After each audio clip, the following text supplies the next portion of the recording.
Hi, welcome to Slyfox University Sewing Snippets. I'm Sequoia, the blogger behind the machines at sequoialinsews.wordpress.com.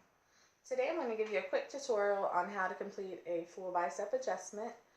This is a pretty simple alteration that'll make a big difference in the fit and the feel of your handmade garments.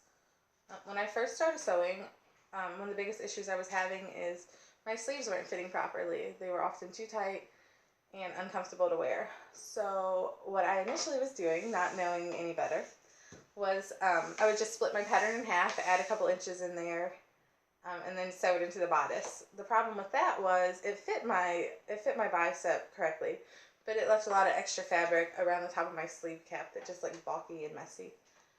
I've since learned how to fix that, and I'm going to teach you how to make this adjustment as well. So the first thing we need to do is we need to find out the measurement of your bicep, and you can do that easily with a flexible ruler. Just wrap it around your arm, and the fullest part of your bicep is also usually where you flex your muscle. Mine is 19 inches. If you want to make note of what yours is, we'll use those numbers to adjust our pattern.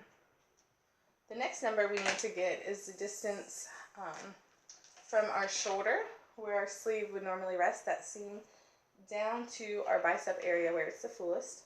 Mine's about 6 inches, and that's the drop, which is the point that we're going to add the extra distance to make our pattern fit correctly. So the first thing we can mark on our pattern is, mine is 6 inches, yours is going to be something else, but start at your seam allowance, measure down, mine is 6 inches, and that'll be our first mark. We can also note that, I already know, but you'll measure your pattern from seam allowance to seam allowance. The width of mine is 18¼ inches. And that tells us the amount of space that the pattern's already given us. And comparing it to the 19 inches, I need to add 3/4 of an inch for a proper fit. Your numbers will be slightly different.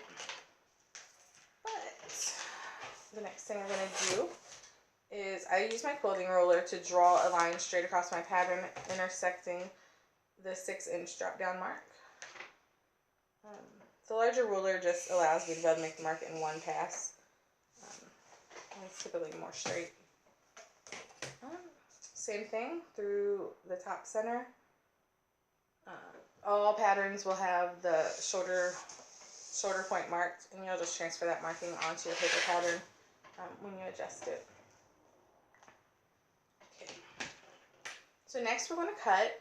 I like to use my rotary cutter, but you can use whatever you feel most comfortable with. The important thing to remember here is to not cut through your seam allowances, which I marked when I traced my pattern out. The reason we don't want to cut that is because that gives us a hinge and will stop us from completely distorting our pattern. So you want to cut vertically and horizontally, seam allowance to seam allowance.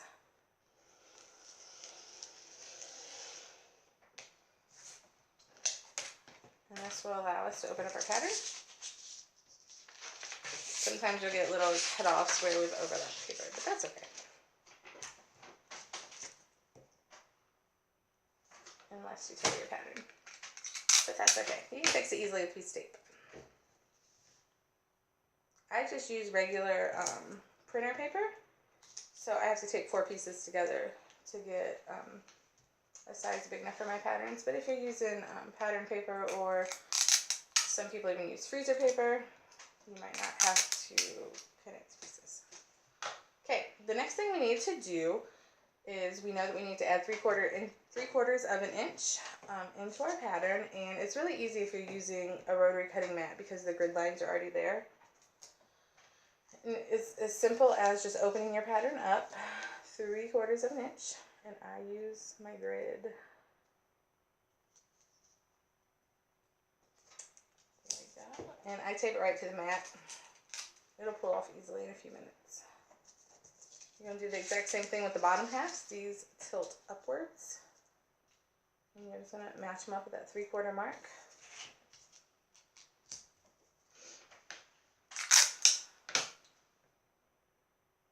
And angling these gives us the distance that we needed You can double check yourself with your flexible tape measure.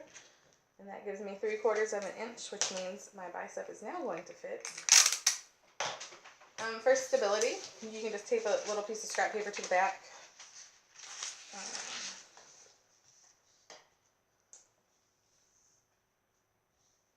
And your paper is going to kind of bow up at the corners, and that's fine. That's just because it's not as flexible as fabric.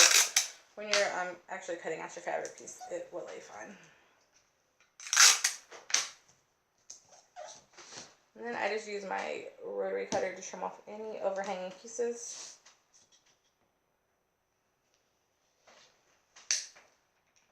So we've now added our distance in the middle of the pattern. The next thing we need to do is make the bottom square. When we tilted our pattern upward, what happens is it made this lower edge, which will actually be your hem, kind of made it at an angle, so we're going to fix that. And it's really easy to do. More scrap paper. I'm going to tape it right across the bottom.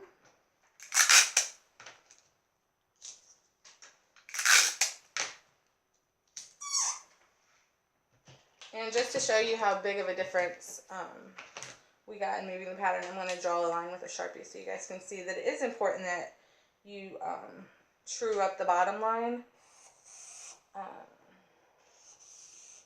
Because if you weren't to do this and you sewed your pattern, the bottom of your sleeve would have a point, and that would be kind of ugly.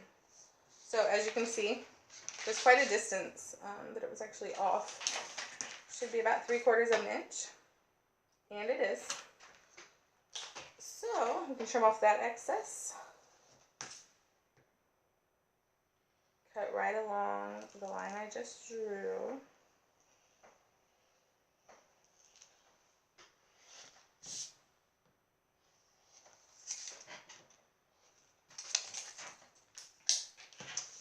And that gives us a square edge across the bottom. So now we have our pattern piece adjusted. You can use this over and over again to recreate the shirts you love. So thanks for watching my video. If you have any questions, comments, or are interested in what else I'm blogging about, you can visit me at sequoialynnsews.wordpress.com. Thanks!